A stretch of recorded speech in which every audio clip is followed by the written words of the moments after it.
Let's talk a little bit about the alternatives we can use to do full-stack JavaScript development with Node, React, and MongoDB. In this course, we haven't used any pre-configured template and did our own configuration instead. Our dependencies are simple. I'm a fan of being in control of everything I use in my project. However, sometimes it's easier to start from pre-configured templates, and in this movie, I'm going to show you a few options. The first option is MERN. MERN stands for MongoDB, Express, React, and Node. So it's the exact stack that we've been using, but it also adds really cool things like Redux and React Router. The other option I want to show you is Electrode by Walmart Labs. This one is only React and Node though, so it doesn't come with MongoDB configured like MERN, but it's still a very strong option. So let me actually show you how to use both of these options, and I'll walk you through the code that they generate at first. Starting with MERN is easy. You can either fork this repo, or you can use the CLI. So let's use the CLI. MERN install, and then we initialize an app with the init command. This just fetch the same boilerplate code and initialize it for you. So let's go in here, take a look at that. One thing you'll notice right away is that there are different configurations for different environments, which is really cool. So let me take a look at this project. Lots of files. Let's take a look at package.json. And in here, you'll see the dependencies that this package is working with. Few things to notice. This package uses Mongoose, so it's not the native Mongo driver. This is a different driver. And it also uses Redux, which is a really great state container for React. We haven't been using state container in our code. We just used React state. The other big change is using React Router. We also haven't used React Router. We just did our own simple routing. So there's a lot more options here than what we did. There are a few scripts that we can run here with MERN, but before we do, we should definitely npm install all the dependencies. And I think this will take a while because there is a lot of dependencies. So let me fast forward. When we have all the dependencies installed, we can run the server with npm start.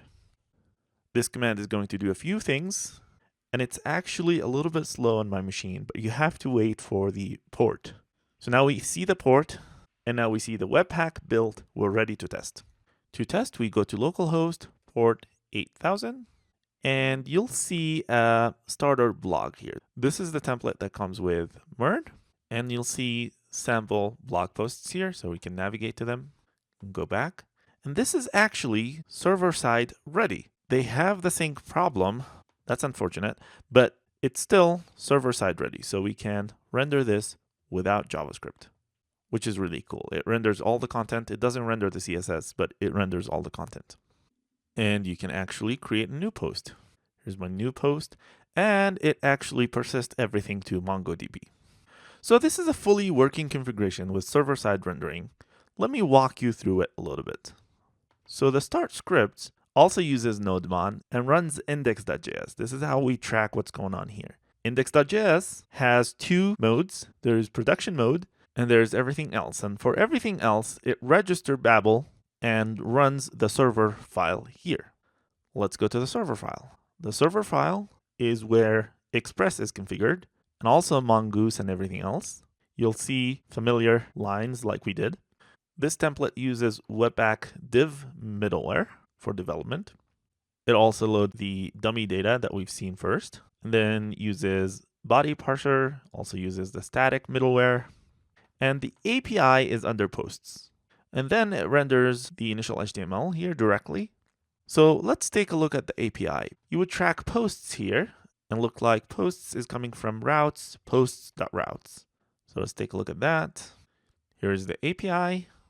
And the API is working with a controller from controllers. So controllers is where we're doing all the preparing for responses. The React application is under this client directory. So it starts with index.js, and in here you'll see two things. First, it's using Redux and Redux stores. It's also using React hot loader, which if you do any changes here, it will replace everything in the application, keeping the current state. And then the app component, which is in app.js, is using the provider from Redux, and then the router library from React Router, and it renders the routes. The routes are defined here in routes.js. So we have an index route and we have a post route. Remember, we can go to a post. This is the post route. And both of them just render a component, which you can find in here. So it's really easy to navigate the code here. It's very readable, and it's actually a really great opportunity for you to learn how to do things from a template that's already configured and working with great options. So let's now take a look at Electrode. So you install Yo, which is a generator, and you install the generator for Electrode. We're also installing Gulp. Once you have these globals, you want to create a directory for the application, and then run the generator for Electrode. This is going to ask you a few questions. You can use the defaults. And here are all the files that get generated. Definitely much simpler than MERN. But again, MERN is doing a lot more than Electrode. Once the generator is done, we can start the project with gulp dev. And when this command is done, we can navigate to localhost port 3000. That's the default for Electrode. And you'll see a React application with some state. And this state is actually managed with Redux. And similar to MERN, this is also server-side render ready. So it renders HTML if you don't have JavaScript. So let's take a tour of this code here. The package.json file, you'll notice that most dependencies are actually other NPM packages by Electrode. So it's actually a little bit harder to see what's going on here because there's a lot of other packages to explore, but let's take a look. So we have a server directory, and this is where the server runs. The server is running from the Electrode server package, and we have a config directory, and we have the client directory where we have the application. So this is the app.jsx is the entry point for the application. And this is also using React Router and Redux. The initial routes are in routes.jsx, and we only have one component, which is the home component. And the home component is under home.jsx, and it's what you see in here. Managing the state with Redux, you'll see that there are events that get defined from the props of these components, which is coming from Redux in here. You can see map dispatch to props. So you can see toggle check, for example, or increment number. Let's take a look at increment number. Under actions, you'll see increment number, which just dispatches a simple increment number. You'll see under reducers that this increment number is handled for the state, and the view subscribe to the store state, and it will re-render when the state changes.